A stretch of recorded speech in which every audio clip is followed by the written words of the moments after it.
round pagar. First sampai kebun, kita round pagar dulu lah. Tengok ada tersentuh ke, ada putus ke. Pagar kita ni pun dah 3 tahun. Ni nak Alhamdulillah. Sabang ni. Tak boleh biarlah. Biarlah larat. Kita sabang. Oh, dia makan di anak-anak dah pokok orang ni. Let's go. Ni pokok pucuk merah. Pucuk merah ni boleh makan. Buat ulam. Ui, banyak buah dia ni. Ni buah banyak. Lagi ada bunga tunggu. gitu. Banyak. Tapi Masya buah dia Allah. belum cukup A lagi lah. Bagi dia A dulu. Hmm. Lagi 2 minggu dia A lah ni. Ni sekarang dia Dia tengah tak cukup A lagi. dia tengah C.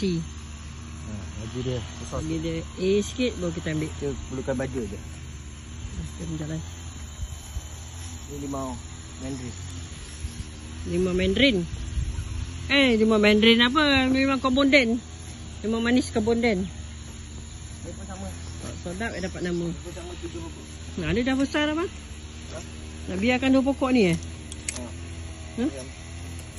bagi clear lah balik. Wah, pokok jering menjadi-jadi dia.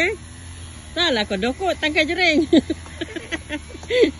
Tangkai jering ni bukan main lagi ya, tumbuh. Uish. Jadi limau kita pun dah okey dah ni. Tak lagi boleh nak makan limau. Sebab dia berduri ya. Ni pokok pisang? Berangan? Ha? Nipah. Pisang nipah. Ni berangan.